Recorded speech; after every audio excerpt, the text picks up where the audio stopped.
here we go. Kalista top for Broken Blade. So they played it in the bottom lane in the last game. Now we're going to get to see the Kalista top. So again, we're in a similar situation that many of the previous drafts have left us with, where 100 Thieves just has a better 5v5. If they can withstand, we know their late game, just mindset-wise, strategy-wise, is better. Also their composition.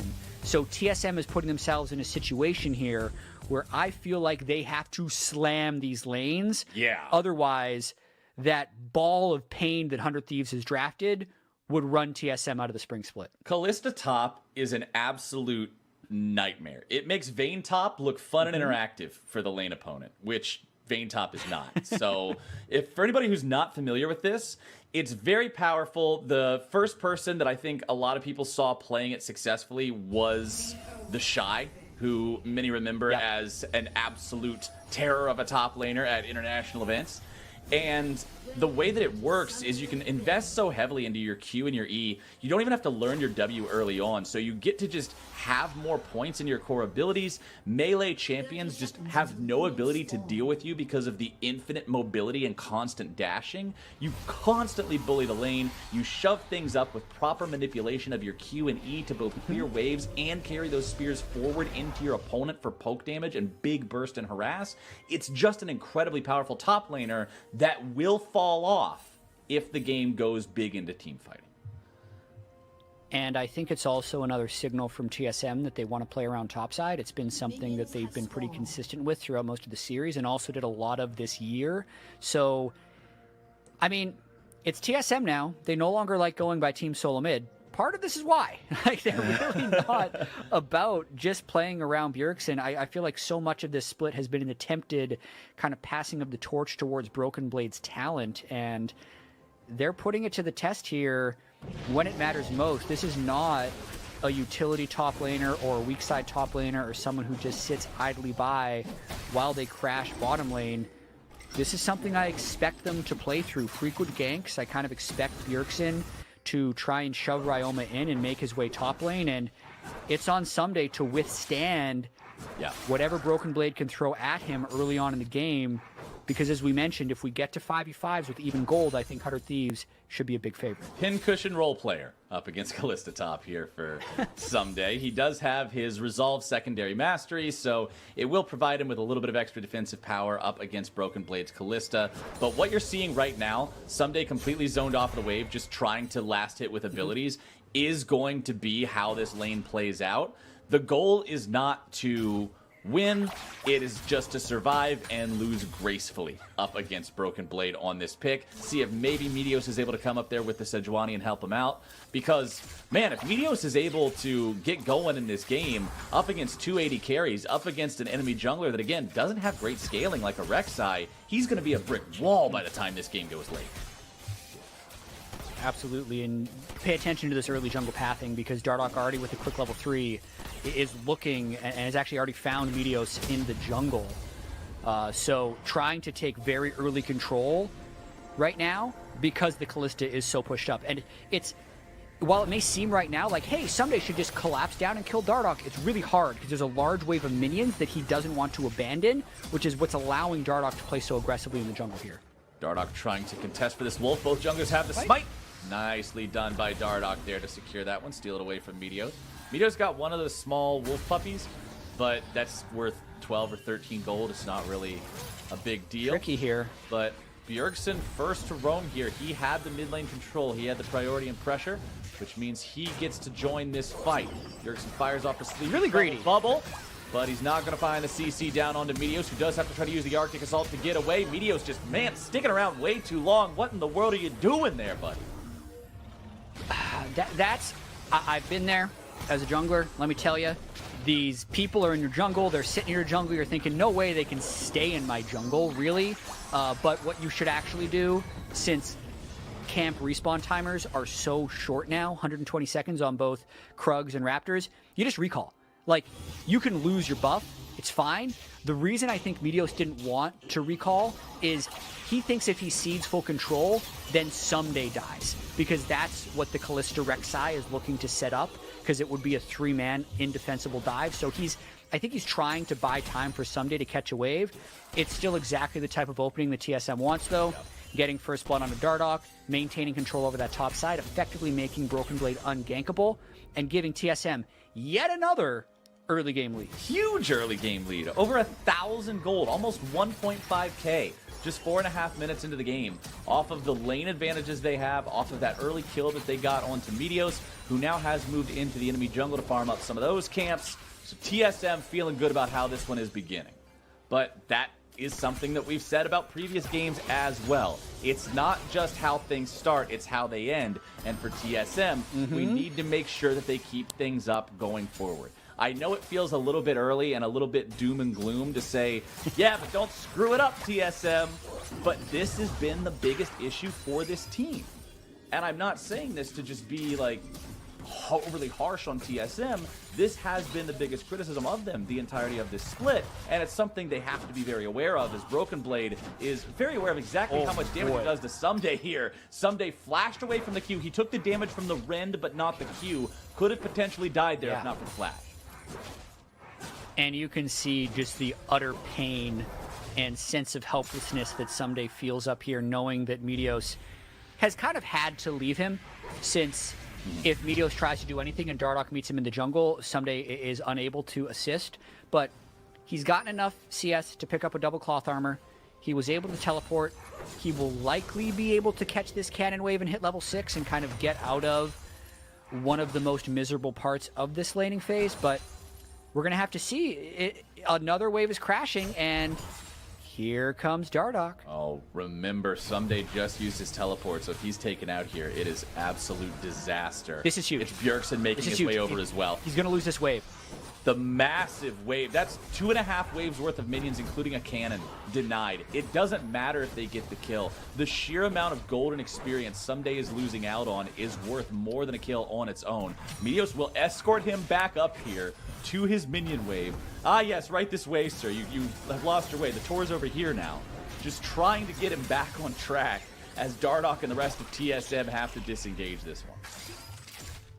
So, weirdly enough, that was actually a really big win for 100 Thieves, which is strange to say when they're down 2,000 gold and he still lost some minions, because the fact that Stunt was roaming up there means he was still able to hit level 6. If that play goes to plan for TSM, they kill him. And TSM wasn't willing to dive in between turrets because they didn't also have Biofrost on the way. The roam up by Stunt was actually super crucial in keeping this hope alive for Someday in this lane. Dardoch and Broken Blade are doing so well playing around this top side that is just so heavily in favor of TSM. Bramblevest is going to make it so Broken Blade can't lifesteal infinitely off of auto-attacking Someday. It's a little bit of damage return as well. It's a little bit. It's what you do on Aatrox when you're trapped.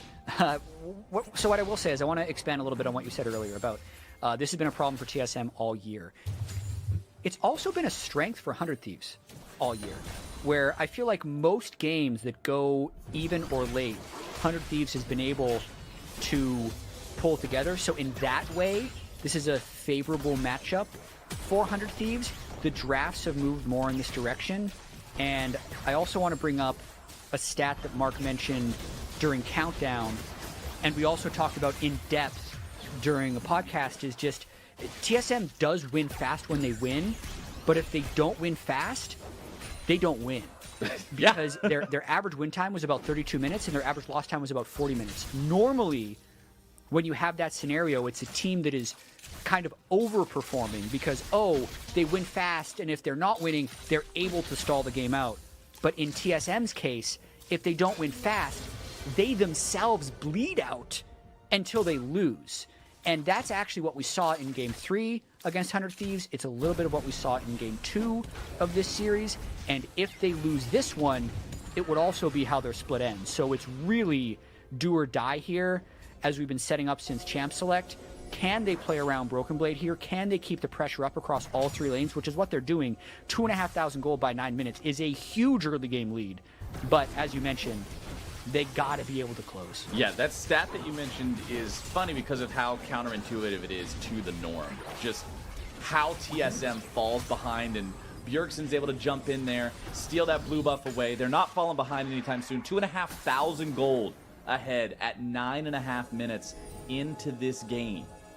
100 Thieves are trying to hang on, staunch the bleeding however they can. That's all they can do. As bottom side, that lane is playing out exactly how it did in games 1 and 2 with Kabe and Biofrost controlling the 2v2. And that's so good for them considering everybody's playing around the top half instead. And Bjergsen is really having a good game so far. Over 100 CS before 10 minutes. Just a 20 CS difference on Ryoma. Basically deletes half of stun and stops him from being able to participate in this Rift Herald. And TSM's going to use this Rift to likely break first turret of the game, assuming they get the last hit on. Sunday's walking up, but I don't think he wants to walk any closer. There's, yeah, I'm gonna go with no. That's not really a play that you can make anything happen against when you're 1 versus 3. But there are 3 plates remaining on that top side turret. We'll see if they want to kill that turret with the Rift Herald, or if they just want to keep it alive so Broken Blade can continue bullying Someday like he is. Dardoch will once again smite away an objective that him and Meteos were both next to. Granted, Meteos just got vision of it, so he wasn't quite as prepared as Dardoch was. Dardoch now. Oh, they can get something here. Here comes follow-up damage. Someday going through, but Broken Blade, he's got the panic button, and he pulls Dardoch to safety. If you thought Kalista, if you didn't, somehow, if you were one of the people in Twitch chat that somehow didn't think Kalista top was annoying already, let me introduce you to point number 2. Bailing out Dardoch right there after he gets picked in the river. And yep, that's first turret. Full on over to Broken Blade. Now expect him to move bot towards Drake. And TSM will hope to start stacking up these Drakes. Notice that actually they are a little bit slow towards Drake as they have been all year in exchange for gold. 4,000 gold with 11 minutes is just gargantuan. Yeah, you don't normally see these kinds of stats. I remember back in game number 1, I said it was pretty incredible that they had a 4,000 gold lead at 15. Well, 4 minutes earlier than that, and they're hitting the same mark. TSM is doing their darndest to win this game and make sure they take us all the way to game 5, get us those silver scrapes, and earn their spot above 100 Thieves here. 100 Thieves looking for some vision in the enemy jungle. You can see the blast cone being destroyed to prevent some gank paths. Stunt also going to lay down some wards there. You can see pings now from TSM onto the Drake pit saying, hey, it's been 12 minutes. We should probably look to invest here.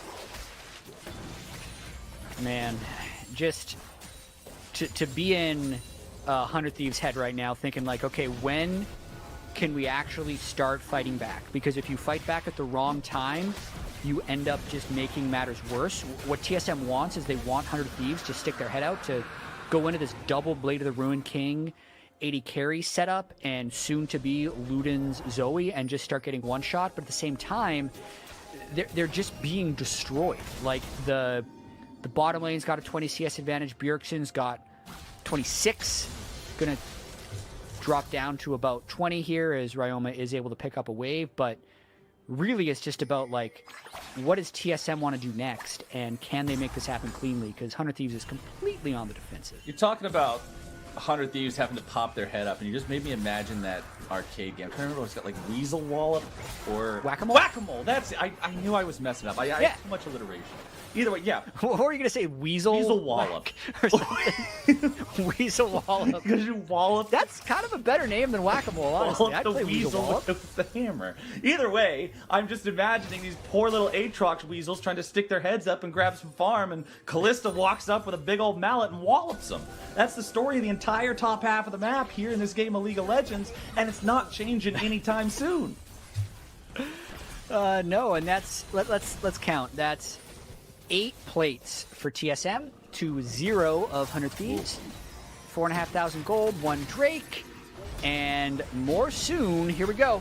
See Dardoch, gonna be in some trouble here. CC coming down, but Biofrost once again, man, always on point with the Devours here for Tom Kench. Stunt trying to disengage. Meteor's gonna be taken down to half HP now as well. Cody Sun moving forward, looking to find the damage.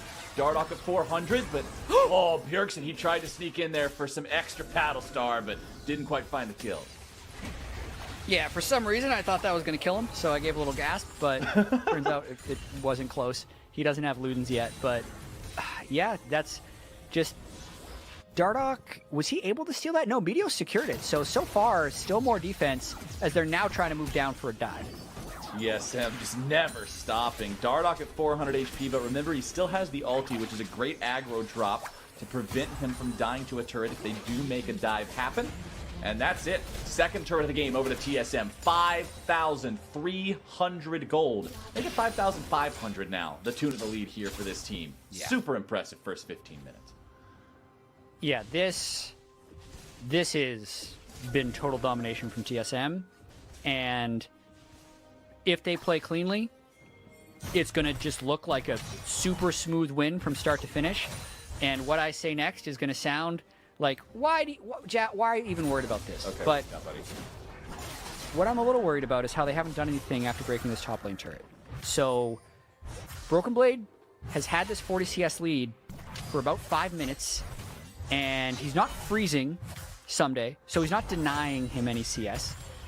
He's not really counter jungling, and he's not joining the rest of his team, so he's just splitting farm in a matchup where he has the potential to take a much larger lead. So I would have liked to see Broken Blade either leave and help, participate in that fight in the red buff, right? Like, get a few kills, really break this game open.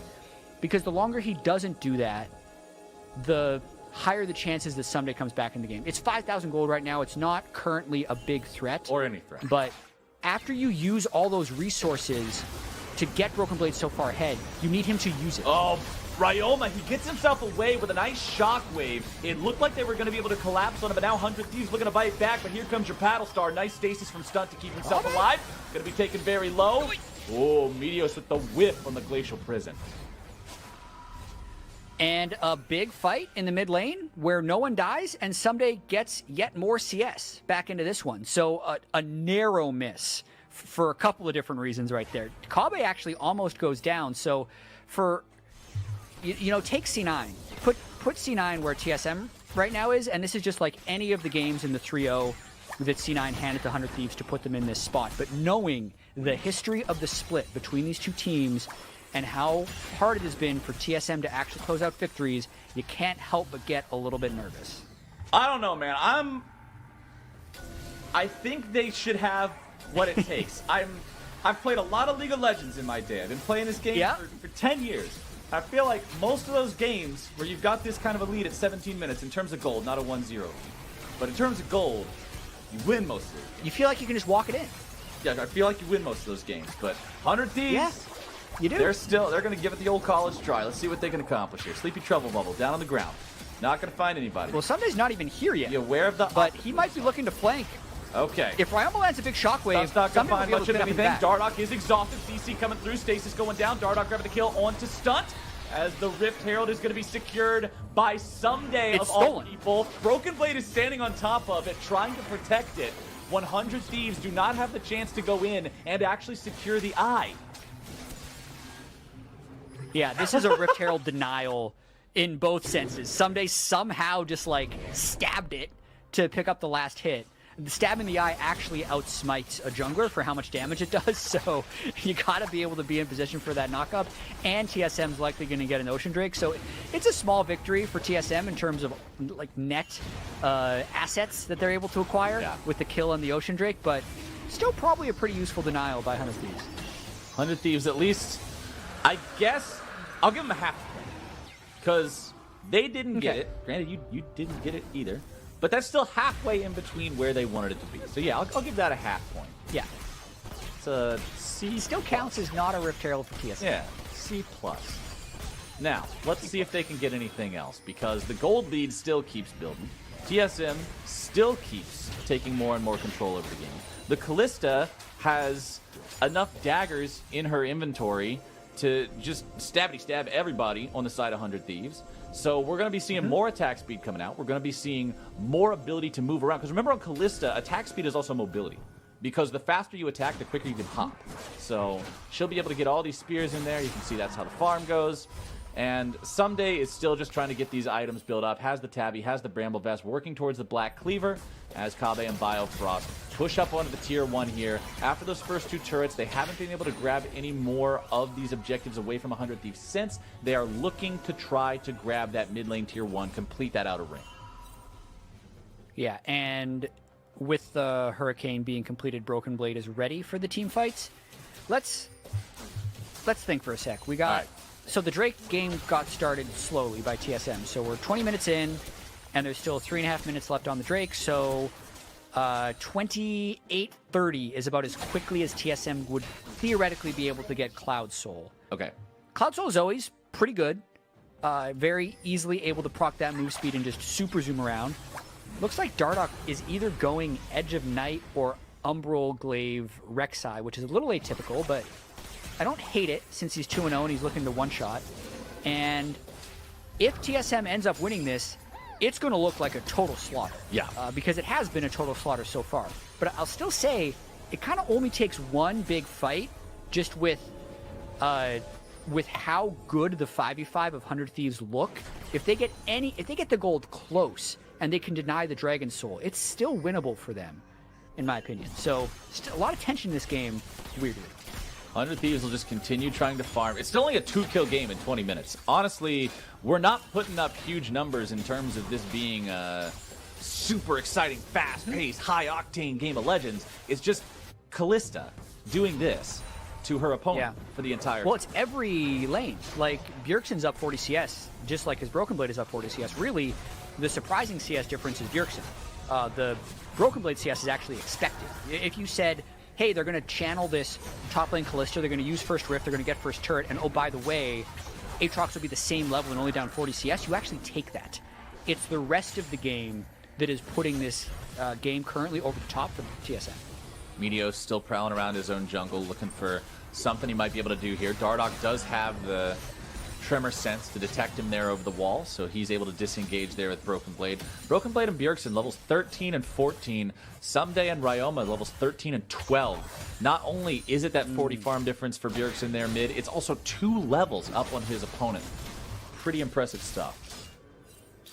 Yeah, the second pick Zoe by TSM so far paying off. It's really what they used in part to get that first blood in the jungle on Meteos. But Someday's still looking to fight back. Remember, if you try to focus Dardoch, it doesn't work because Broken Blade just saves him and then throws him right back into the fight. Then he's able to use his own ulti to drop aggro once again. It makes it an incredibly difficult 2v2 because you have to either jump on a champion with infinite mobility or jump on a champion that has 2 separate aggro drops. Very hard decision making to go through and find a successful way out, and it results in them having to back away as TSM take their 3rd turret of the game in the bottom lane tier 2. That is a 6,500 gold lead.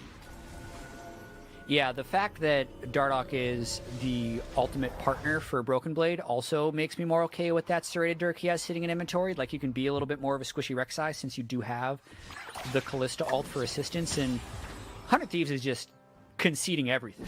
They are doing everything they can not to die, thinking that they have this late game scaling advantage, but the make or break fight is approaching. It's not this next Cloud Drake.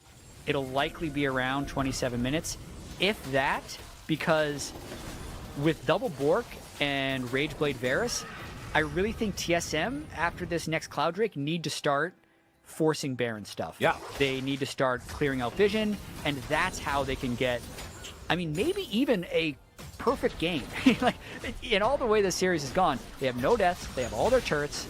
Technically, a Rift Herald got stolen away, so let's call it a no-hitter rather than a perfect game. But they have done everything right, so to speak, making the 7,000 gold lead a thing at 23 minutes. And not just the 2 Bork users with the extra Rageblade on 1 to take down the Baron, but you've also got Zoe, which is one of the best you better get the hell away from here champions for keeping your opponent off of an objective that you could ever have in League of Legends. Incredibly potent composition for contesting these neutral objectives. As over the wall he goes, Paddlestar onto Meteos will take about 1/3 of his health away, but remember, that is through the Frost armor.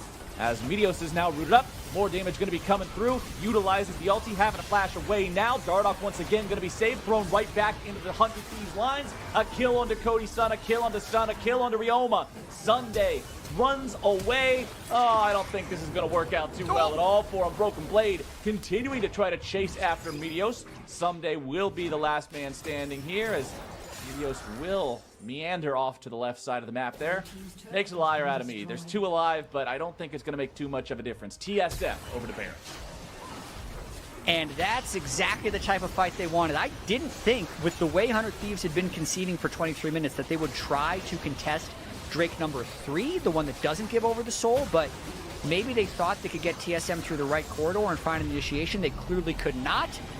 And that's a 10,000 gold lead by 25 minutes. That is surely a lead that they're able to close out with.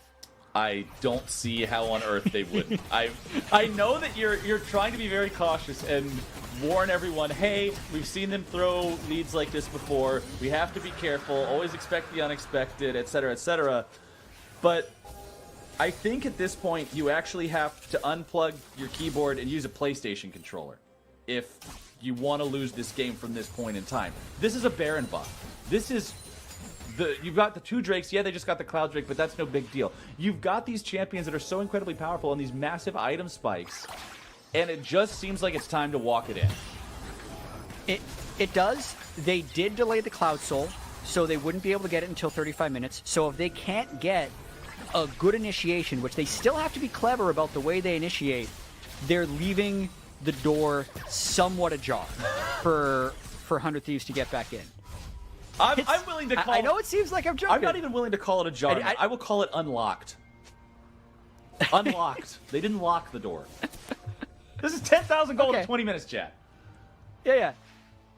Okay. 10,000. Yeah. It's a lot of gold.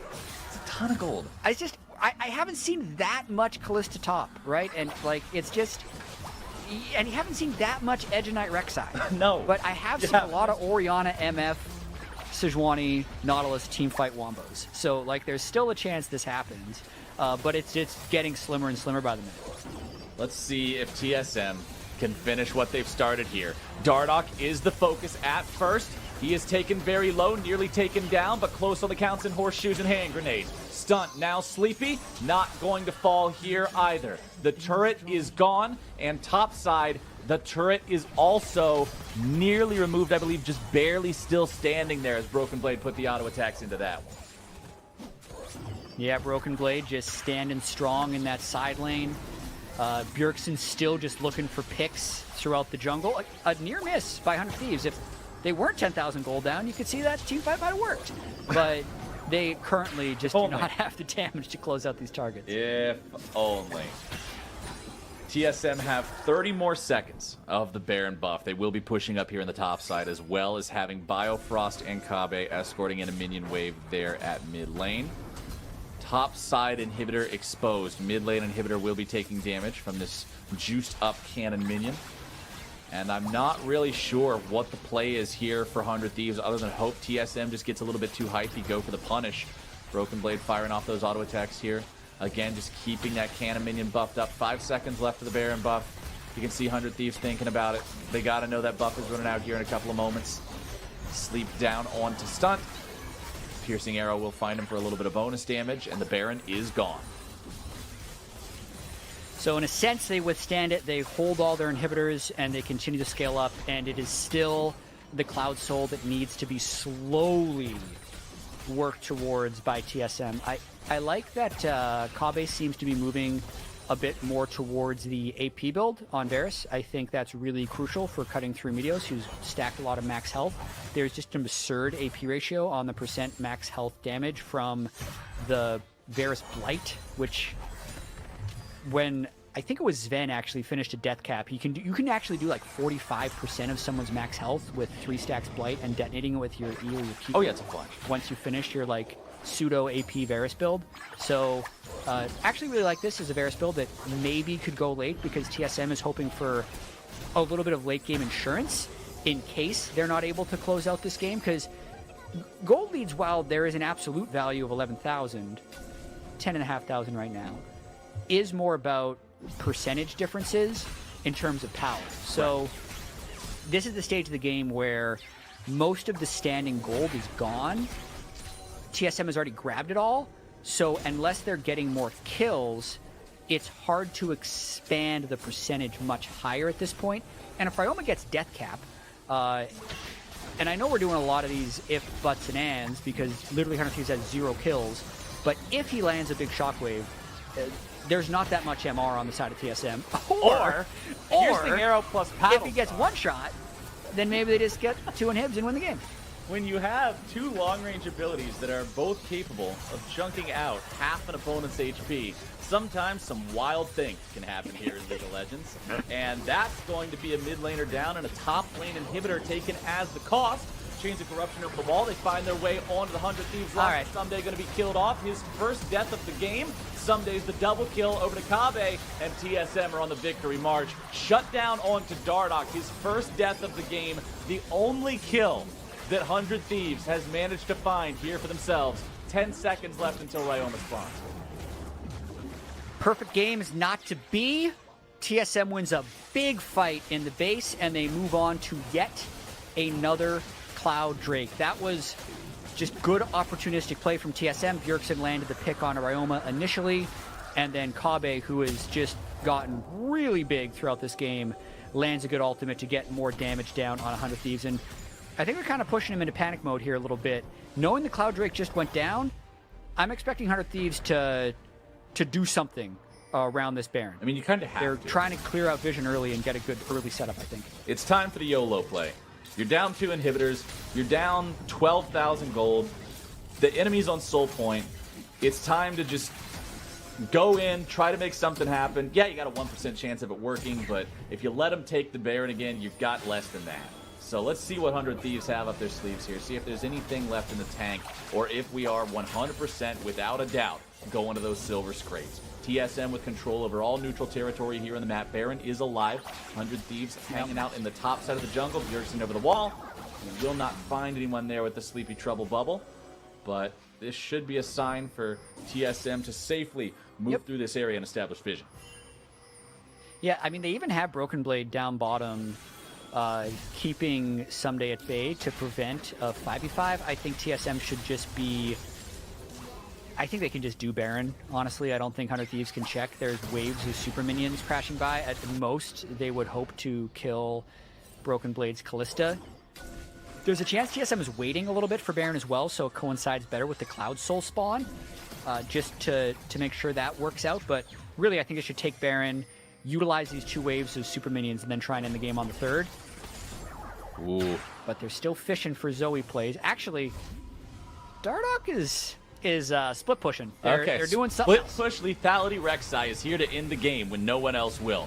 Dardoch, he's got Here they come. the Nexus turret low. They do manage to take it out. Kabe and Biofrost are here as backup. It's a 3v5 for the moment, and the CC comes down. Biofrost immediately prepared with the save. Stunts there on the front line, going to be taken low. However, the Gargoyle Stoneplate will keep him healthy enough. Bullet time goes out, but Biofrost walks out of the way. Stunt is going to be killed by Bjergsen. Biofrost continues to hop out, and Dardoch grabs a lot of damage, a lot of CC, and that's all they needed. A double kill for the jungler, a triple kill, and an ace for TSM. They will end the game here, ladies and gentlemen. We are going to game number 5. Whew, if you tuned in now, you'd think, oh yeah, just another TSM snowball. 13 kills to 1. But